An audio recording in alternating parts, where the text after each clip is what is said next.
Info terupdate hari ini, pencairan PKH tahap 5 dan BPNT tahap 6 di bulan September tahun 2024. Nah, berikut informasinya.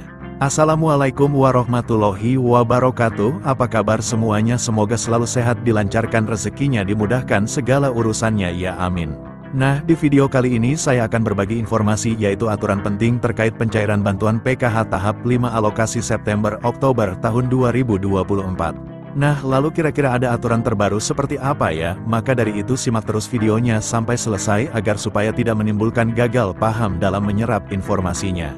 Namun sebelum itu jangan lupa dukungannya untuk channel ini, TV-ku ini, dengan cara subscribe dan like jika dirasa bermanfaat dan agar tidak ketinggalan informasi terbaru selanjutnya. Bagi yang subscribe semoga selalu sehat, dilancarkan rezekinya, dimudahkan segala urusannya dan menjadi orang sukses di masa depan amin.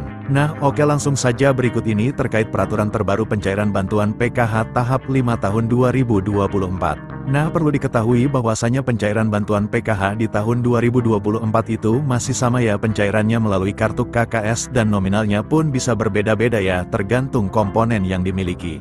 Selain itu juga sudah ada peraturan yang sudah ditetapkan dalam hal pencairan PKH di tahun 2024. Jadi untuk bantuan PKH itu adalah bantuan bersyarat. Jadi harus memiliki komponen PKH seperti anak balita, kemudian anak sekolah SD, anak sekolah SMP, anak sekolah SMA, kemudian penyandang disabilitas berat, dan juga komponen PKH lansia serta komponen ibu hamil. Nah, kemudian ada 13 kriteria untuk menentukan bantuan PKH-nya bisa cair atau tidak. Nah, jadi yang pertama peraturannya itu para KPM harus terdaftar di dalam DTKS. Jadi mulai dari anak balita SD, ibu hamil, kemudian anak SMP, anak SMA, penyandang disabilitas, dan lansia tersebut harus masuk di dalam di DTKS dan aktif sebagai penerima bantuan PKH. Kemudian yang kedua, di dalam keluarga maksimal hanya 4 komponen saja yang bisa masuk ke dalam bantuan PKH. Kemudian yang ketiga, prioritas bantuan PKH yang memiliki komponen datanya itu harus aktif ya dan padat antara di DTKS dengan Dukcapil. Kemudian peraturan yang kelima, jika kalian terdaftar sebagai penerima bantuan PKH anak sekolah baik itu SD, SMP maupun SMA, ini datanya harus terdaftar di aplikasi Dapodik sekolah masing-masing dan datanya badan dengan di DTKS, jadi tidak boleh ada perbedaan.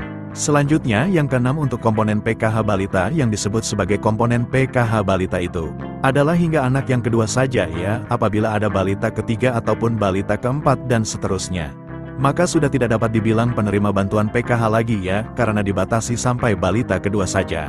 Selanjutnya peraturan ke-8 untuk komponen disabilitas, jadi maksimalnya itu ada 4 orang ya yang bisa menerima bantuan PKH. Kemudian selanjutnya untuk komponen lansia, peraturannya adalah yang dibilang komponen PKH lansia sama seperti penyandang disabilitas, yaitu maksimal 4 orang saja. Kemudian peraturan selanjutnya untuk komponen lansia tersebut itu usianya harus mencapai minimal umur 60 tahun ke atas. Selanjutnya untuk komponen cucu itu juga bisa masuk ke dalam pencairan bantuan PKH asalkan lolos sebagai penerima dan memenuhi persyaratan. Kemudian peraturan selanjutnya untuk komponen ibu hamil, jadi yang dianggap atau dibilang komponen PKH ibu hamil adalah hanya sampai kehamilan yang kedua saja ya, jadi apabila memilih yang ketiga kalinya atau keempat kalinya itu sudah tidak bisa dapat bantuan PKH.